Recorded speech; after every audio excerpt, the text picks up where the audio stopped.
Sim, pode, estou gravando já.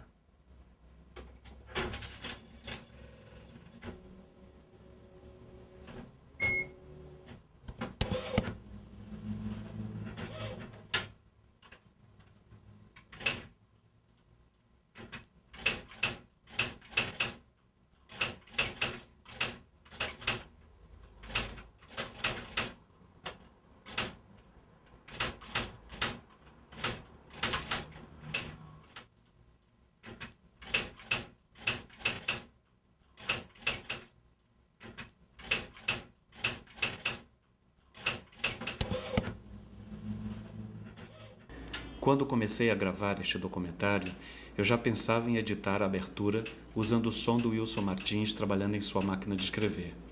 Mas a imagem não seria uma tela preta. Eu imaginava uma manhã em Curitiba ou Nova York, fotografando a cidade através da janela de um táxi, tendo Wilson Martins ao meu lado. Era o transporte que ele usava. A música também já estava escolhida. Eu tinha pensado em uma variação de um tema de Brahms, um dos compositores de sua preferência. Mas infelizmente não tivemos tempo para gravar esta sequência. Wilson Martins já não estava conosco.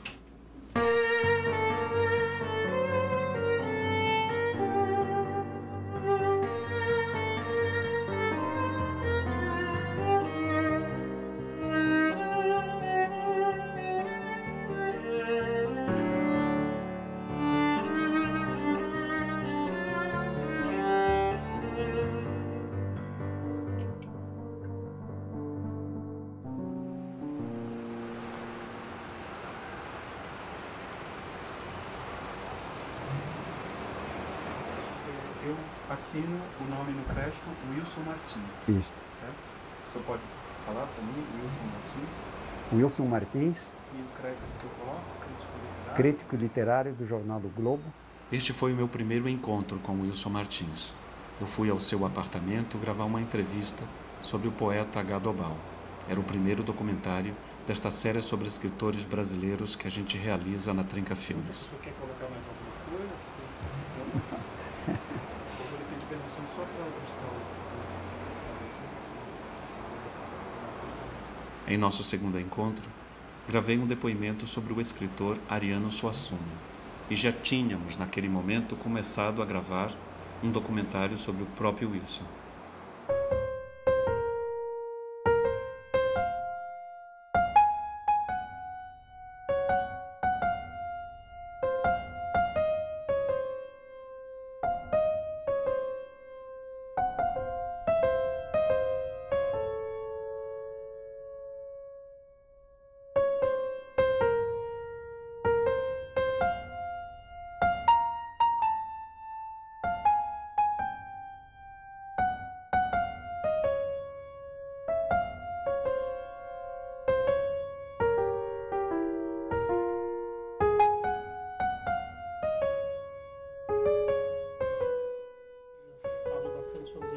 Hoje eu estava dando uma espiadinha só para... Mas leia a dedicatória dele, ele teve no hospital não sei quanto tempo. A dedicatória a você ou A aqui? minha. Convidei o Miguel para nos ajudar na gravação da entrevista principal com o Wilson. A equipe era pequena. Eu, Gardênia e o meu irmão Marden. Começamos ali um convívio de quase 10 anos antes desta montagem que vocês assistem. Você bateu a foto? Bateu. Tá com você, viu? Tá, Fica à vamos- vontade. Fica vamos- aqui, tá direto. Quando você vai escrever sobre um tema, então você começa a juntar material sobre aquele tema, buscar livros. Você desce um depoimento mais ou menos do teu dia a dia como leitor profissional, como crítico literário. Eu acho que a informação, o conhecimento da bibliografia geral, e não apenas da bibliografia daquele tema que está sendo tratado no momento, é a primeira obrigação do crítico. O crítico tem que estar bem informado, e não só sobre literatura. Um dos meus mandamentos íntimos que eu considero mais vitais, mais importantes, é o seguinte: quem conhece só literatura, não conhece nem literatura. Porque para saber literatura é preciso ter aquele substrato, aquele pano de fundo da cultura geral, do conhecimento, no caso, do conhecimento da história do Brasil, dos seus grandes homens, dos movimentos sociais e assim por diante. Então, a obrigação de se informar, e particularmente no que se refere a bibliografia, eu acho que é o primeiro mandamento do crítico. Agora, o dia a dia do crítico literário, no meu caso, pode ser chamado de noite à noite, porque eu sempre leio deitado e é um momento em que eu leio realmente as obras destinadas à crítica. E é a partir desta vamos dizer, desta acumulação de ideias, de conhecimentos, eu chego a imaginar mais ou menos o artigo que vou escrever sobre tais ou tais livros, ou tais ou tais autores. Realmente eu não sei quase nunca o que vou escrever no artigo, mas dependo sempre da primeira frase, né? A primeira frase é aquela que me dá o impulso necessário. Se eu não encontrar a primeira frase, eu vou tratar de fazer outra coisa naquele dia, porque realmente vamos dizer, a abertura da sinfonia, né? Em 2011, fomos a Ponta Grossa gravar uma entrevista com Miguel Sánchez Neto. A ideia central era intercalar na montagem o depoimento do Wilson Martins com esta conversa, alinhavando também com os outros entrevistados gravados em épocas diferentes para este documentário.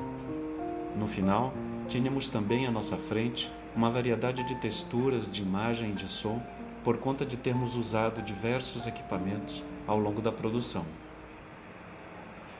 O Wilson vem da escola francesa, ou seja, ele se formou numa tradição francesa anterior à década de 50, em que havia uma preocupação de que o crítico ele não devia dar conta apenas de determinadas questões teóricas, mas ele devia dar conta da produção intelectual de um país ou de uma língua.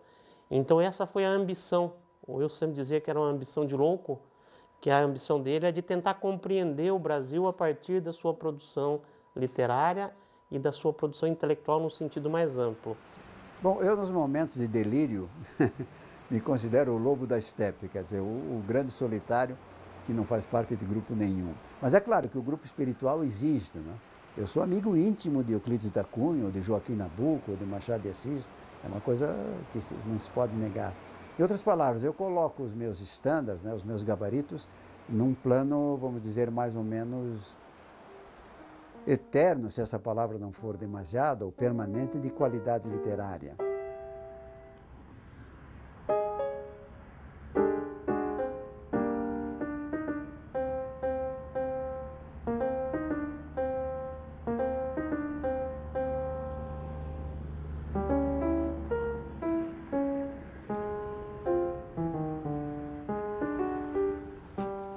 Eu vou tirar a tua cadeira só para lá. Ah, claro, para não ficar um elemento a mais. E em cima da mesa não funciona? Não, porque pode, além de ser um peso que eu fico com medo do vidro, aqui eu posso controlar em um direcional. Ok. Tá bom. No fundo, o escritor desconhece a sua própria obra, desconhece o que ela significa para os outros. E só a crítica pode fazer isso. Porque os outros, o leitor, digamos, mesmo um bom leitor, ele tem dificuldades em dizer exatamente o que a obra literária lhe provocou, né? Então, normalmente, fica em juízos como gostei, não gostei, que são interessantes, enfim, não é? Especialmente se são bons, né? Mas o crítico literário diz o porquê. A boa crítica literária faz isso, né? O porquê o livro funcionou ou o livro não funcionou. Eu não tenho dúvida que a crítica literária, quando exercida da forma adequada, honesta, competente, ela é um instrumento notável para melhorar a qualidade da produção literária e também para educar o público leitor a respeito do que selecionar nesse verdadeiro oceano de publicações em que a gente vive atualmente. Então, o Wilson Martins consegue um equilíbrio muito interessante, mas muito interessante mesmo, entre fazer uma crítica interna da obra, mas incluir essa obra dentro de um sistema, dentro de uma tradição, dentro de uma cultura, digamos assim, né, mostrando que o escritor ele não é de hoje, ele está escrevendo hoje, mas ele está inserido numa corrente, num contínuo, né, que já tem milênios, né? Ele não é o primeiro escritor, nem será o último, né? Então isso o Wilson Martins consegue, né? Consegue essa proeza tão difícil de ser encontrada. Todo mundo identifica o crítico como uma pessoa que sente prazer em ver a coisa ruim, em achar os defeitos. Mas eu queria saber, qual é o verdadeiro prazer do crítico? O verdadeiro, no meu caso, eu falo por mim, não é? Para mim, o crítico, ao contrário do que se pensa, não é o homem que procura o joio no trigo, é o homem que procura o trigo no joio, porque não há nada mais agradável do que realmente descobrir um bom autor e um bom livro e poder fazer, então, um elogio sem nenhuma restrição, sem nenhuma reserva. E agora, a ideia de que o crítico é obrigado, ou pelo menos tem gosto, em escrever verdades impopulares, é verdadeira apenas se excluirmos essa ideia de que o crítico tem prazer nisso. Eu, pessoalmente, não tenho nenhum prazer em escrever contra um livro ou contra um autor, mas tenho o dever, sinto-me no dever de escrever, se for o caso, de fazer uma crítica desfavorável. E aí eu faço com a maior crueza, com a maior isenção, sem me preocupar muito com a repercussão que aquilo pode ter entre os leitores, entre os amigos. E no meu caso particular até ocorre uma circunstância curiosa, é que aqueles que apenas me conhecem de leitura e não pessoalmente, têm a ideia de que eu sou um velho muito ranzinza e cheio de preconceitos e assim por diante. Velho, sim, eu concordo. Agora, preconceitos já é uma coisa a ser estudada, porque eu resisto, sinceramente, resisto por atitude pessoal a ter preconceitos e a alimentar, por exemplo, preconceitos contra autores e obras. Eu muitas vezes elogio autores de quem pessoalmente eu não gosto. E muitas vezes sou obrigado a escrever artigos relativamente desfavoráveis sobre pessoas muito agradáveis que eu conheço e assim por diante. Eu acho que o Wilson Martins ele tem uma coerência implacável. Ele diz as coisas que têm que ser ditas, não é? Agora, nem todo mundo gosta de ouvir as coisas que precisam ser ouvidas, não é? Sobretudo na área literária, que é uma área na qual pululam os egos gigantes, não é? Então, evidentemente, vai ter seus inimigos, né? É como os profetas do Antigo Testamento, né? Que diziam a verdade, doesse a quem doesse e pagavam um preço por isso. Muitos alunos de universidade começaram a pedir o telefone dele. E eu liguei para ele um dia e falei, Wilson, eu posso passar o teu telefone? Ele falou, posso, eu escrevo num jornal. E quem escreve num jornal não pode negar a palavra para ninguém. Aquilo me comoveu muito, porque essa ideia da figura pública, do jornal como coisa pública também. Foi um grande prazer ter ido na casa dele, a gente fez uma foto dele rindo, né, de propósito, levamos na sacada, que era um pouco essa provocação. Olha, o Wilson não é esse cara sisudo, maldoso, mal amado, trancado dentro de um apartamento, tentando destruir alguém. É um cara de muito bem com a vida. E nesse dia ele disse a frase que eu já repeti 1 milhão de vezes, né, que ele diz: o crítico nunca erra, o crítico nunca se engana. Né? E eu acho isso de uma sabedoria, de uma coisa muito safa, essa frase dele, mas talvez tenha sido a melhor frase dita sobre crítica cultural em todos os tempos. Né? Foi nessa entrevista que ele disse. Eu escrevo realmente por um sistema misto, que é parte à mão e parte à máquina. Em outras palavras, eu faço uma parte do texto à mão, depois passo à máquina, continuo à mão e passo à máquina de novo, e guardo aquele primeiro rascunho, datiloscunho, para uma revisão final, e aí sim passo a limpo tudo para mandar para o jornal. Teve um momento que quebrou o fax dele, ele pediu para eu encontrar um fax similar e comprar o fax para ele e levar até a casa dele, arrumar alguém para instalar, porque ele até o fim da vida, até 2010, ele não entrou no computador, né? Ele usou a máquina de escrever elétrica e ele enviava os artigos, né, os textos dele por fax. Então o fax foi um instrumento dele. E ele brincava, às vezes, né, com essa... Às vezes, porque ele era de um outro tempo e ele chamava disquete de disqueta. Ele brincava, assim, ele entendia como que hoje, nesse momento, nem tem mais disquete, né? Mas essa questão da internet, como que se transmite o dado pela internet, ele meio que hesitava, mas como que o meu texto, né, que eu escrevi aqui vai pela internet, então ele confiava mais no fax mesmo, né?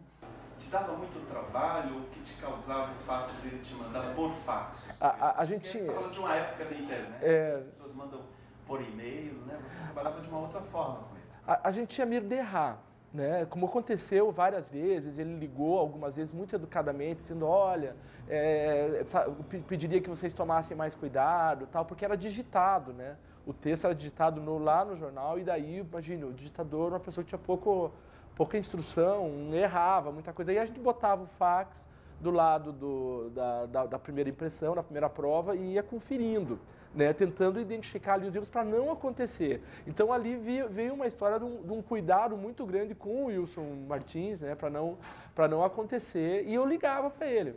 Né, ele já sabia o dia do fechamento, daí eu ligava, perguntava, Wilson, é assim mesmo, tal, fiquei numa dúvida aqui numa frase, às vezes ele dizia, pode acrescentar, né, isso ou aquilo, um pronome, um advérbio.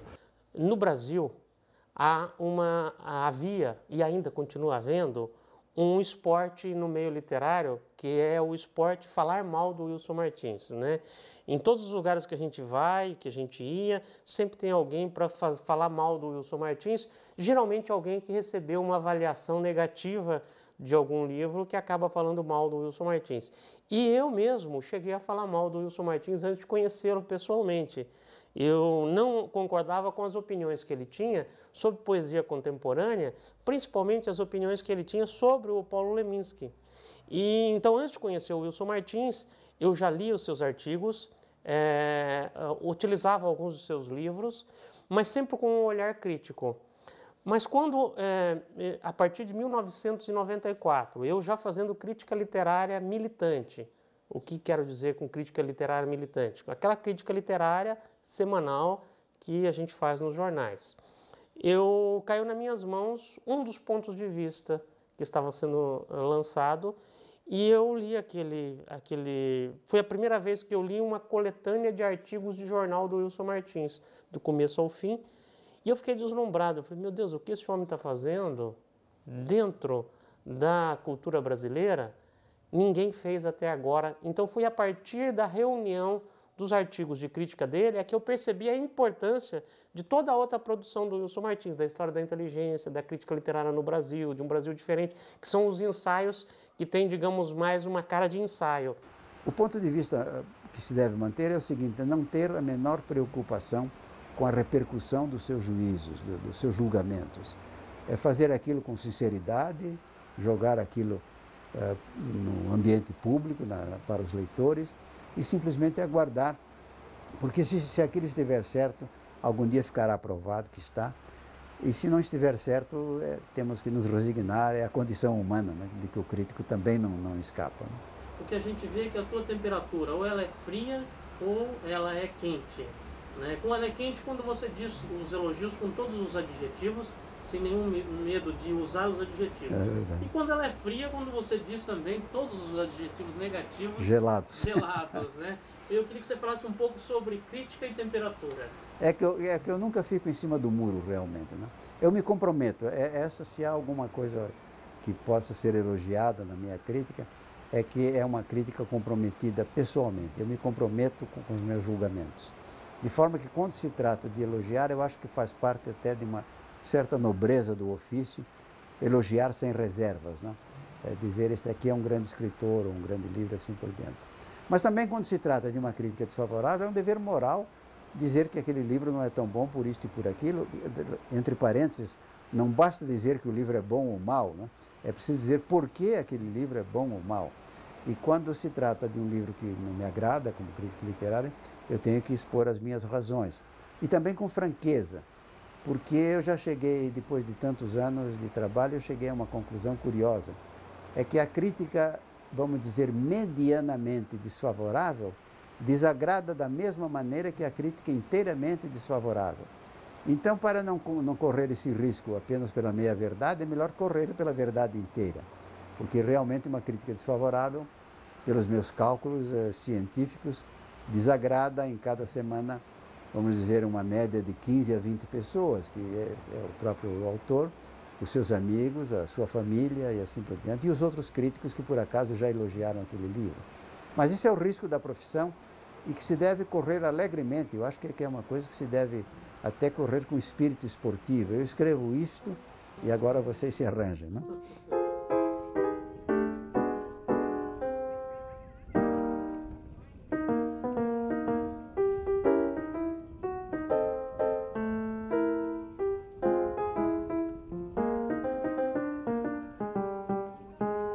Posso, nesse momento, na montagem, sim, pode tirar, cortar para ele trabalhando.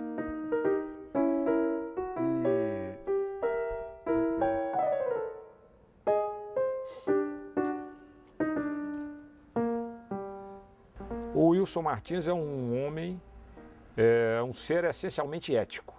Toda a crítica dele é ditada por um princípio ético. Ele não se deixa levar por amizades,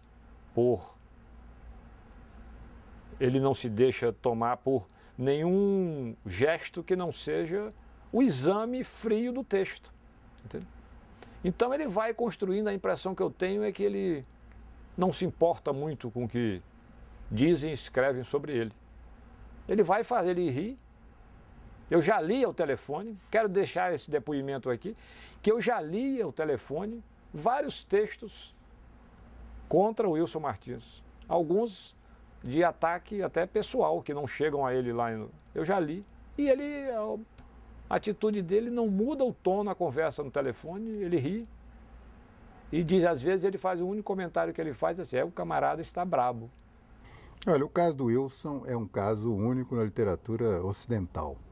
Acho que não existe em país nenhum, que eu saiba, um crítico que tenha durante 60 anos escrito sistematicamente, dando uma cobertura do que é a cultura do seu tempo. Aliás, um detalhe, o Wilson não faz só crítica de literatura. A história da inteligência brasileira dele é uma história da cultura brasileira. Ele trata de livros que extrapolam a literatura. Portanto, é uma atividade muito mais ampla, o que pode até reverter num problema maior, porque ele vai ter mais desafetos, né? Ele está contestando, está mexendo com vários assuntos problemáticos. E há uma coisa que eu diria, há um enfoque errado a respeito dele, que eu espero que um dia seja sanado de uma vez por todas. A minha geração se acostumou muito com esses três grandes críticos, que eram o Antônio Cândido, o Afrânio Coutinho e o Wilson Martins. Detalhe, o Antônio Cândido, que é uma pessoa notável, fez crítica realmente só durante uns 2 ou 3 anos. É um ensaísta, é um historiador, não é crítico, quanto mais, né? O Afrânio Coutinho nunca fez crítica, na verdade, ele fez crítica da crítica. Fazia a metacrítica. E o Wilson é o único que fez sistematicamente esse trabalho. Muito superior ao trabalho de Álvaro Lins, de Alceu Moroso Lima. Portanto, ele está mais exposto. Esse é o fato, ele está mais exposto. E essa é a grande virtude dele também.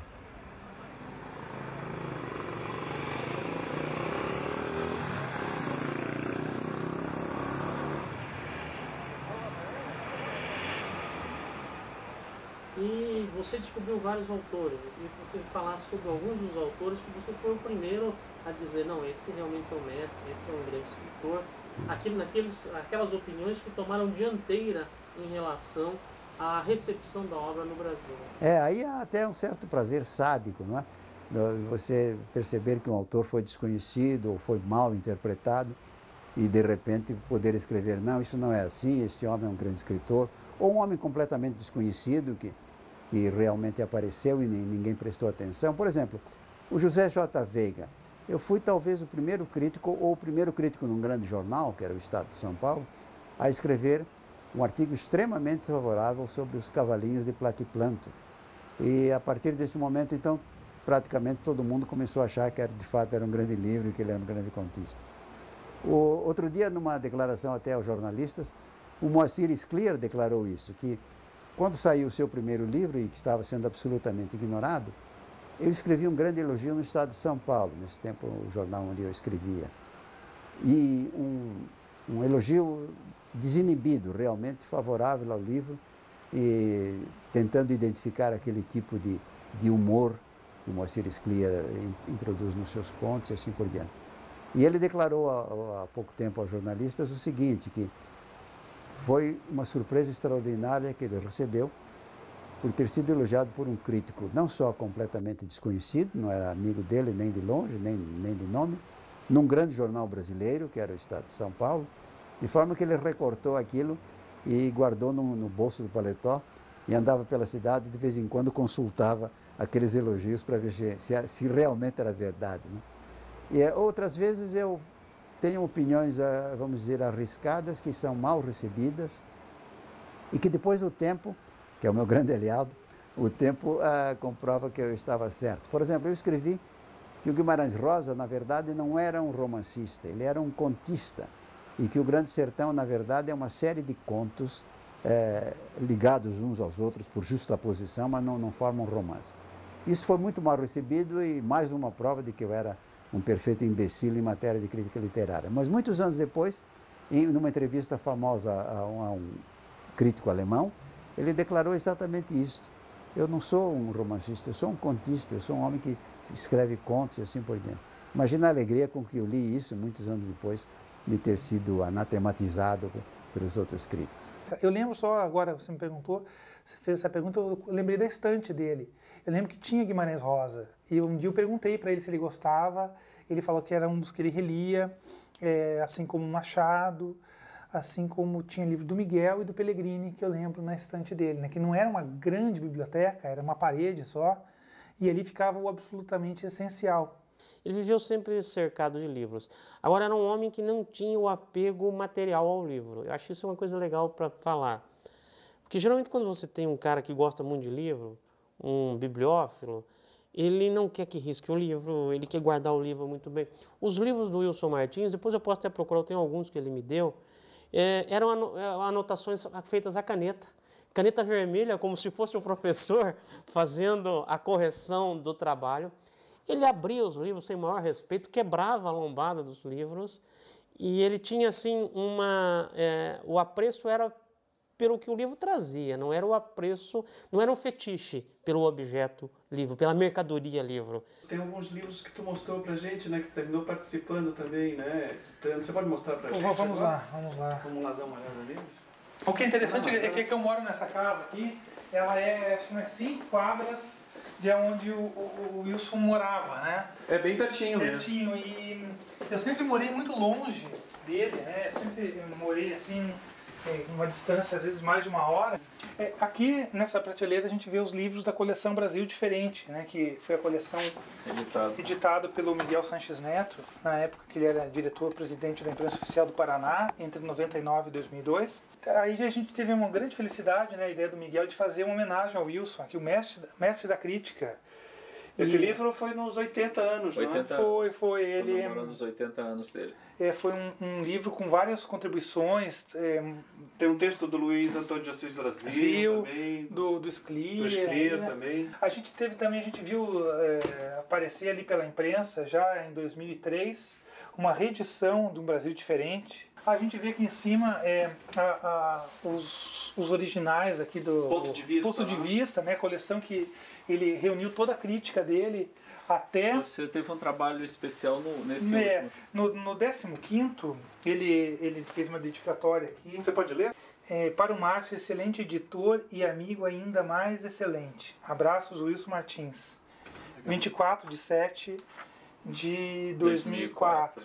E tem daí na sequência a continuação desse projeto, como pela Top Books, não é? O Zé Mário daí da Top Books pegou e decidiu dar prosseguimento, né, ao Ponto de Vista com outro título, né, mudou de editora, vira Ano Literário.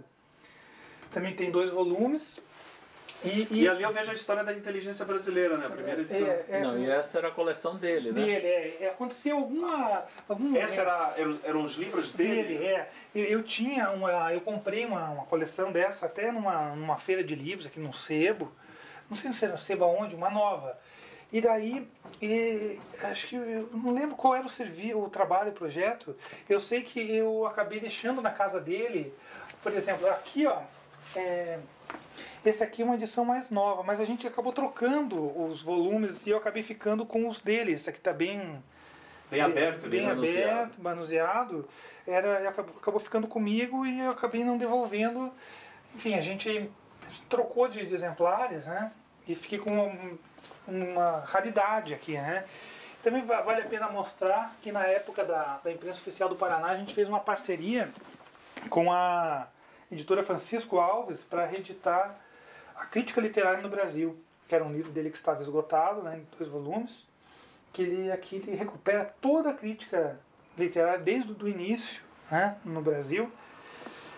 De certa maneira fica impossível pesquisar sobre a literatura brasileira sem passar pelo Wilson Martins, não é? É difícil. Se você fizer essa opção de não mencioná-lo, você está, de certa forma, excluindo, né, um olhar. Um olhar muito rico de uma pessoa que se dedicou, né, ele nasceu nos anos 20, e se dedicou desde o começo de sua atividade de leitor a essa atividade crítica.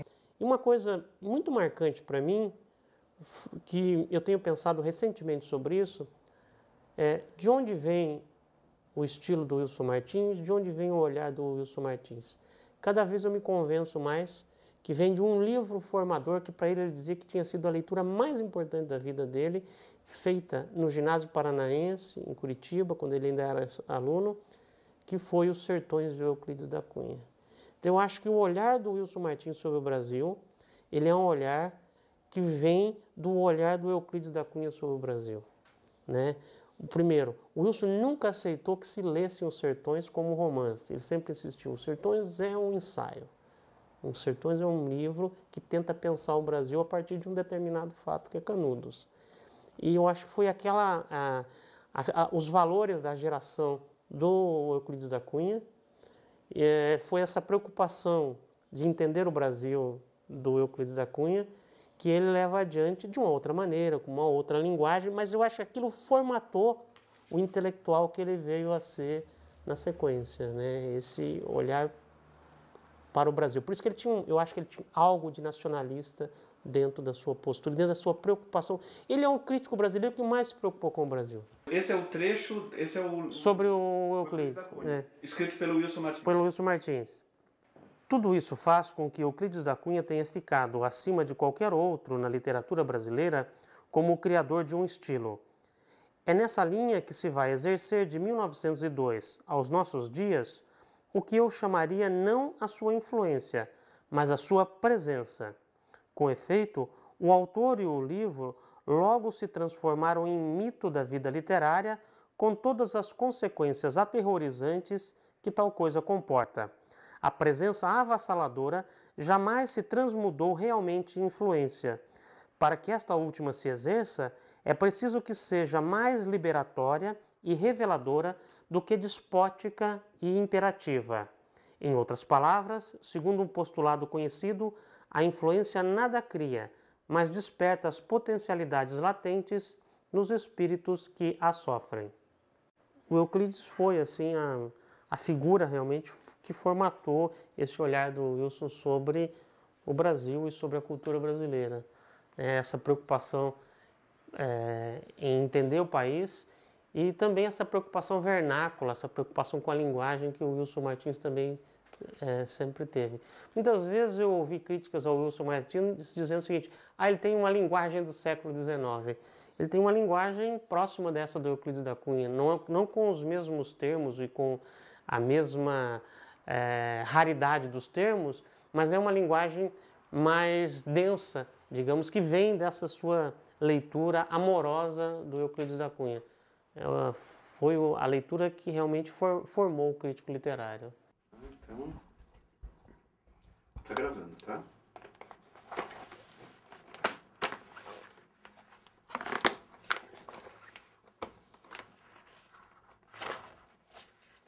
Esta foto foi tirada na Praça Osório, em Curitiba, em 2006, durante a Feira do Livro, na qual eu fui homenageado porque deram a uma das ruas da feira o meu nome.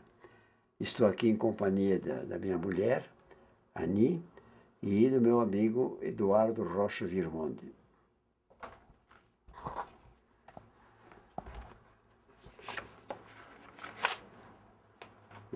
Continua. Rua Wilson Martins. Aqui mesmo em Curitiba? Aqui mesmo em Curitiba. Aqui estou durante o Congresso Latino-Americano de Literatura em São Paulo, sendo cumprimentado no momento que recebia o prêmio justamente de melhor crítico literário de 1972. Aqui só tem cara dele. Aqui, vamos ver. Essa é uma foto mais antiga, na qual eu estou cercado pelos meus estudantes da Universidade de Wisconsin, nos Estados Unidos. Em que época, senhor Wilson, essa foto foi tirada mais ou menos? Que década? 28 de abril de 1962. Esta aqui é a mesma foto do centro chamado Memorial Latino-Americano, Memorial da América Latina. Em São Paulo. Em São Paulo, em 1993, quando recebi o Grande Prêmio de Crítica Literária de 1992. Aqui da esquerda para a direita, nós temos o Wilson Martins, o meu editor Queiroz de São Paulo, que editou toda a história da inteligência brasileira e que já é falecido. E aqui é Raquel de Queiroz. E aqui é a senhora Martins. Esta foto é o senhor também, né? Qual é? Esta que está aí, preto e branco, né? Essa mas imagina, nem tem data. Foi no tempo de D. João VI, pela minha cara. Mais uma.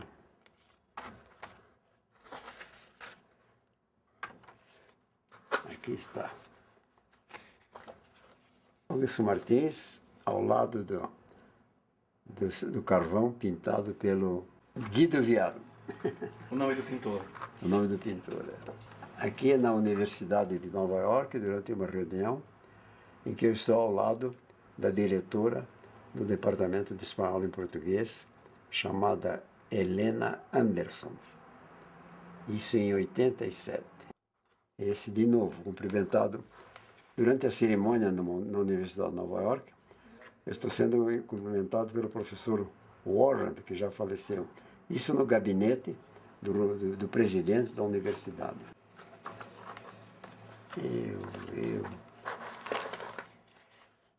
Aqui, na Academia Brasileira de Letras. Nélida Pinhon, que está aí do lado. E a Nélida Pinhon está recebendo. Eu estou recebendo o prêmio José Hermílio de Moraes, pelo conjunto da obra, e isto em 1997.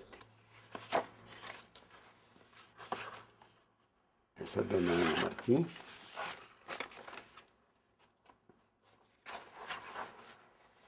Eu e a dona Ana Martins, num jantar em Atenas, na Grécia, em 1978. Esse aqui é um casal muito conhecido internacionalmente.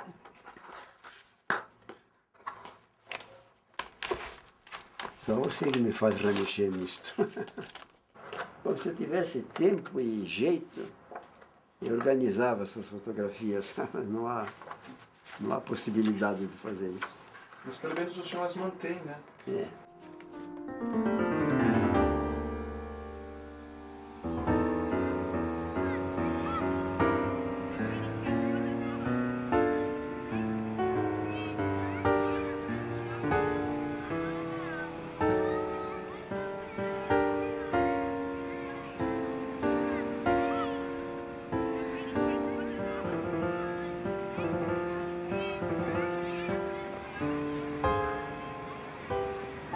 Como foi o seu primeiro encontro com Wilson Martins, ainda como um aluno? Quer dizer, relembrar um pouquinho esse primeiro encontro com ele. Muito bem. Eu lembro muito bem o primeiro encontro com o Wilson, que tinha uma presença muito impressionante, né?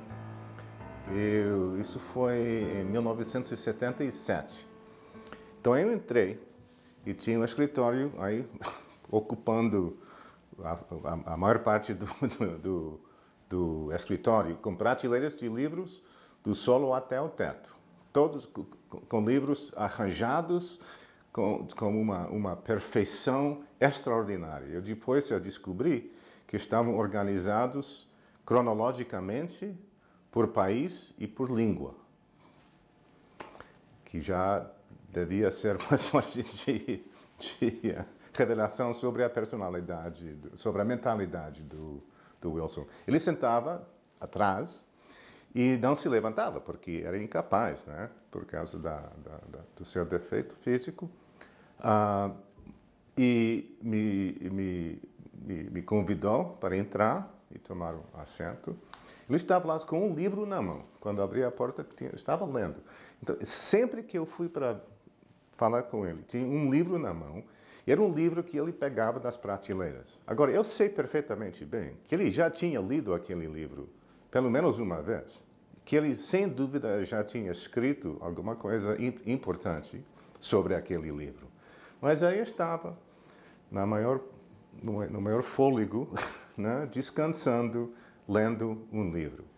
O que para mim dizia, depois de conhecê-lo por algum tempo, que ele não era um crítico literário por obrigação, nem para ganhar a vida, mas era o amor dele. Quer dizer, ele tinha uma paixão intragável pela literatura, em todas as suas formas.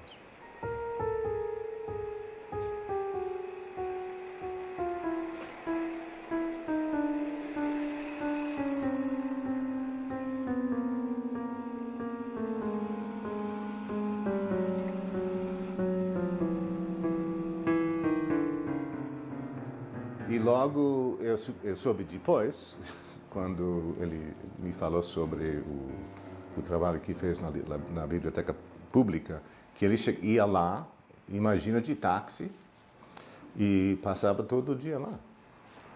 Eu não sei quantas horas ele trabalhava semanalmente, 40, 50, quer dizer, era um homem, eu não diria, como dizemos em inglês, a workaholic, mas ele era um homem muito teimoso. Ele, por exemplo, quando ele ensinava, ele tinha uma carpeta com páginas de notas.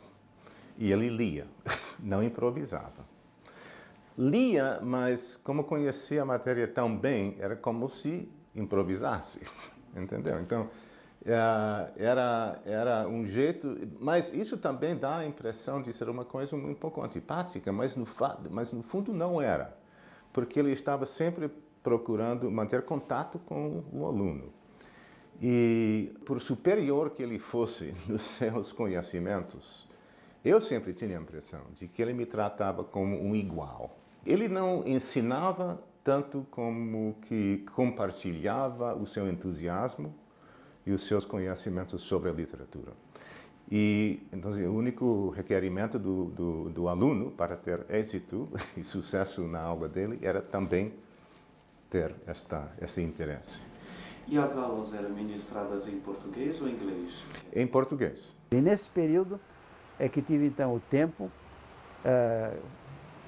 oferecido pela universidade para poder estudar e escrever a história da inteligência brasileira, servindo-me dos recursos fabulosos das diversas bibliotecas universitárias do país e da Universidade Pública, da Biblioteca Pública de Nova York, que tem uma biblioteca brasileira comparável à de São Paulo, se não a nacional do Rio de Janeiro, e mais as que eu obtinha da Biblioteca do Congresso, de Washington e de outras bibliotecas estaduais, de forma que eu tive à disposição, realmente, num acaso extremamente feliz, todo o material bibliográfico de que eu precisava para fazer esse livro.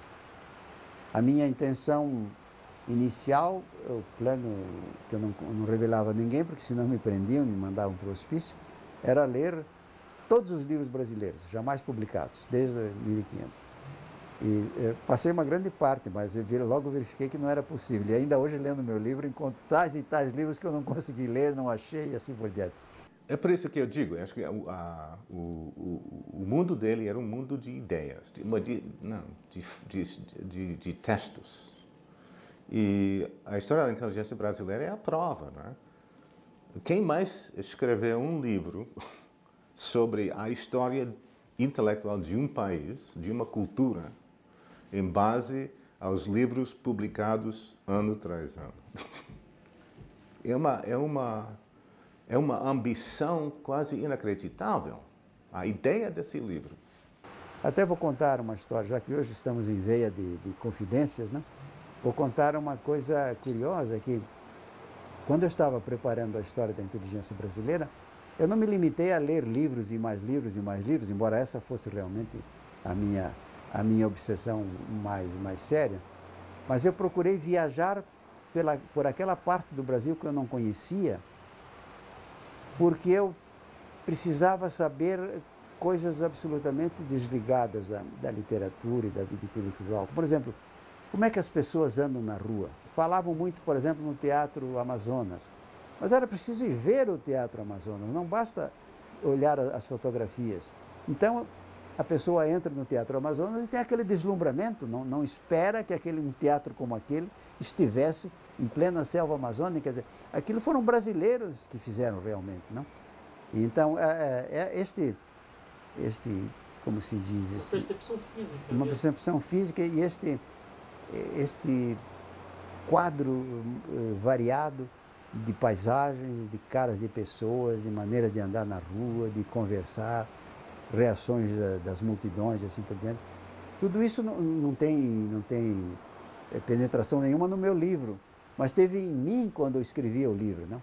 Então, essa preparação é que eu acho muito importante. Foi um dia à Bahia e foi recebido na Bahia pelo Jorge Amado e foram jantar num determinado restaurante.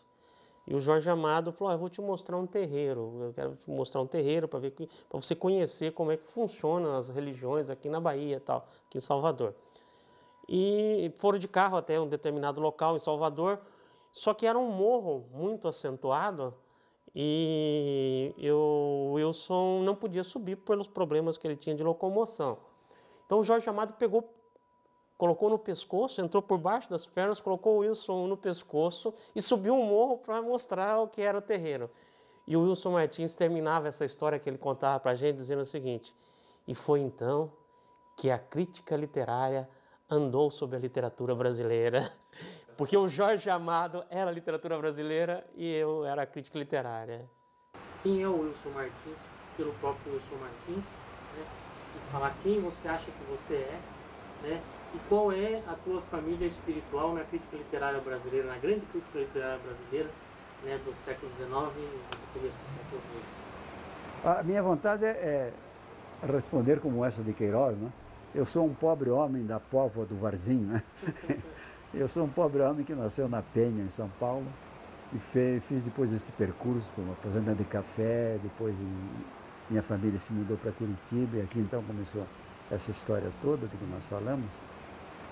E, sinceramente, olhando-me assim, na medida do possível, do lado de fora, eu não acho que tenha havido nada de extraordinário na minha carreira, a não ser essa paixão pela literatura e pela leitura, né?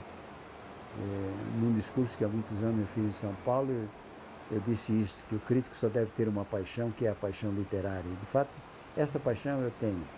Mas, de um ponto de vista assim, mais profissional, digamos assim, meus grandes nomes íntimos assim, em matéria de crítica literária são, antes de mais nada, um francês que se chamava Albert Thibaudet, que aliás está até um pouco esquecido na França, mas que é um dos grandes críticos franceses injustiçados por estar esquecido. Agora, passando para o Brasil, passando para um momento de maior maturidade intelectual, eu acho que na formação brasileira, na crítica brasileira, o homem que ainda eu acho o mais consanguíneo comigo mesmo é José Veríssimo. Eu não sou tão pessimista, tão tenebroso como José Veríssimo, mas eu gosto muito da sua seriedade, sinceridade até um pouco maciça, um pouco chata, mas era realmente um homem que acreditava no que estava fazendo. Isso contra aquelas estrepolias do Silvio Romero, que também são muito engraçadas, muito divertidas de ler, mas a gente percebe que não tem aquele peso específico que tinha a crítica do José Veríssimo. E mais tarde, já quando eu mesmo estava fazendo crítica, apareceu um vulto extremamente deslumbrante, que era o Álvaro Lins. O Álvaro Lins, quando veio para o Rio fazer crítica literária, foi um assombro. O Carpo o chamava de tribuno, ele era um tribuno da crítica literária, e era um homem que fazia e desfazia reputações. Uma crítica do Álvaro Lins, uma crítica semanal do Álvaro Lins no Correio da Manhã, decidia o destino de muitos escritores. E como ele estava ligado por amizade ao José Olímpio, a editora José Olímpio, que era a editora mais importante do momento, era o centro vivo da literatura brasileira, a gente pode imaginar a influência que ele teve naquele instante. Em São Paulo, porque eu não sou de admirações exclusivas, né? Mas em São Paulo eu era muito ligado, admirador de Sérgio Milliet, a quem eu substituí no Estado de São Paulo, e o Antônio Cândido, que foi a grande revelação da crítica brasileira nos anos 40, quando ele surgiu num jornal que se chamava Folha de São Paulo, eu creio, naquele tempo, e na revista Clima. Havia até uma ideia não escrita de que havia uma sucessão, né? Tristão de Ataíde, Álvaro Lins e Antônio Cândido, cada um substituindo sucessivamente os anteriores.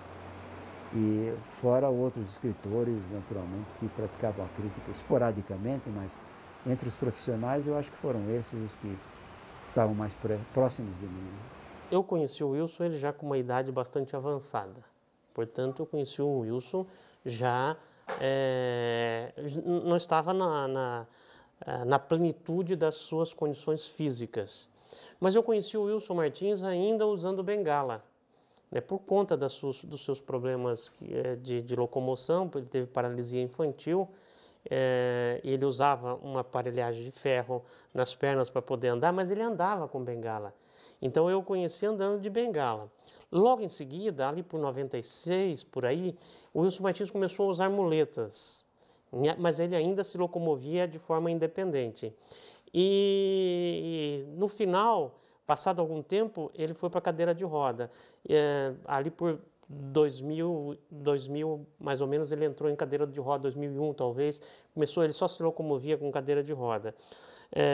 Ele relutou muito para usar a cadeira de roda, e um dia eu tinha uma relação muito franca com ele, até ele pouco conversava sobre os problemas físicos dele, mas eu sempre provocava essa conversa sobre os problemas físicos. E você tem que começar a usar a cadeira de roda, porque senão você vai ficar muito preso, não vai conseguir mais andar.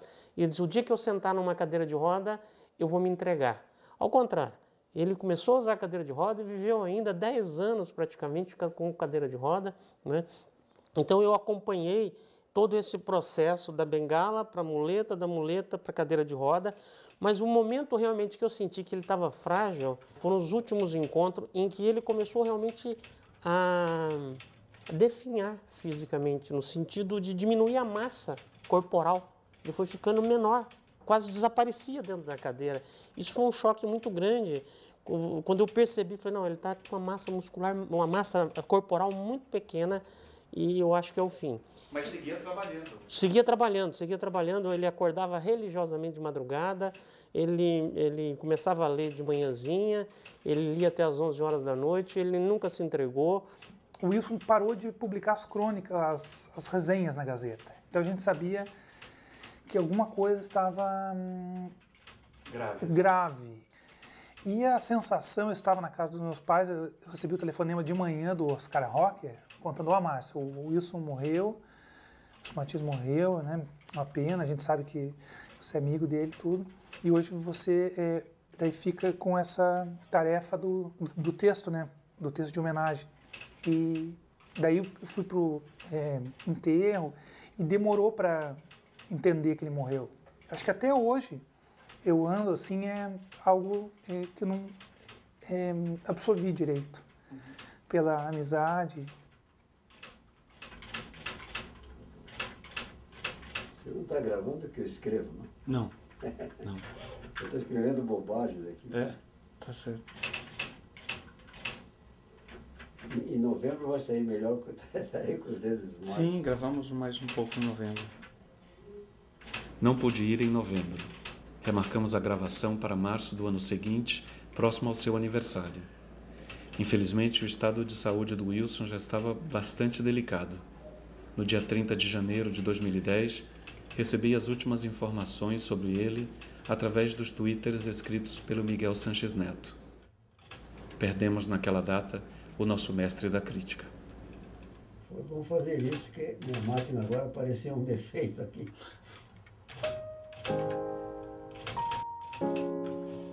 Internado no Hospital Nossa Senhora das Graças, Curitiba, em estado de coma profundo, o mestre e amigo Wilson Martins. Com coluna semanal de crítica desde a década de 1940, Wilson Martins continuou no ativa até semanas atrás.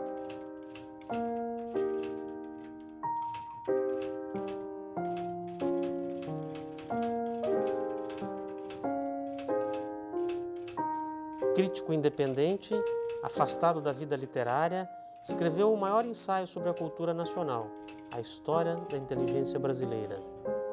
Seus artigos, reunidos em 15 volumes de pontos de vista e em 2 de O Ano Literário, continuam o seu estudo maior sobre os brasileiros.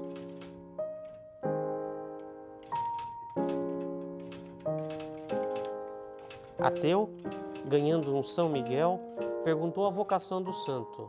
Sabendo que era o das causas difíceis, falou rindo: "É com esse mesmo que vou."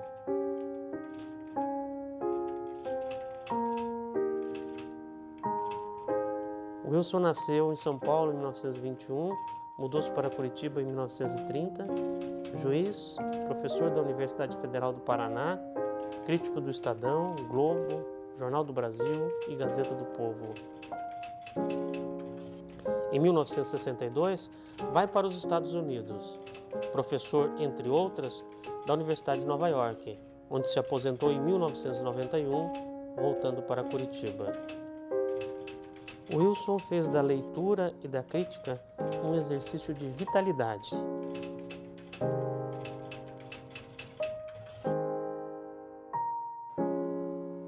Morreu meu mestre e amigo Wilson Martins.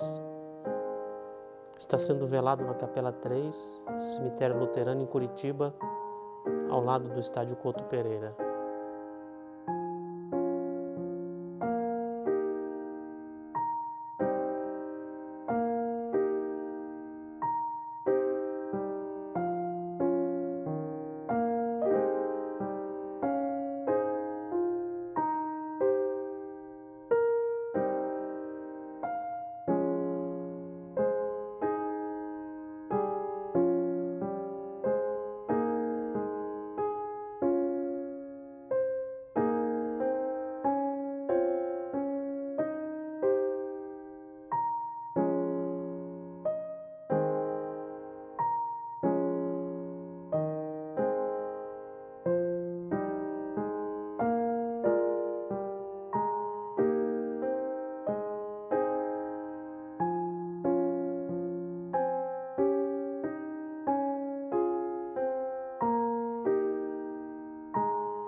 ele tinha uma gulodice pela vida, né, que se ficava muito claro pela própria comida. Ele gostava muito de comer. Ele tinha uma boca boa, como a gente se diz, né, para comida. E ele, nesses almoços, assim, uma das coisas assim interessantes, tem frases que a gente nunca esquece, né? Quando ele acabava, por exemplo, de comer, ele comia maravilhosamente bem, ele sempre terminava com a seguinte frase: ai, ai, ui, ui, disse o barão da Avenida Paraná, que era ele próprio, que morava na Avenida Paraná. Quer dizer, era sinal de que o restaurante era muito bom e que a comida era muito boa e que ele estava satisfeito. E ele sempre tirava porções dos pratos das pessoas da mesa. Ele sempre dizia: deixa eu experimentar um pouco esse bacalhau que você está comendo. Essa tua carne está com uma cara muito boa, me dê um pedacinho dela. Outra frase que também que eu nunca vou me esquecer, ele dizia assim: pegue um pão para mim com estas tuas lívias mãos. Que era uma brincadeira entre nós, né? Quer dizer, podia pegar com a mão a mesma comida e dar com a mão para ele. Era uma santa ceia.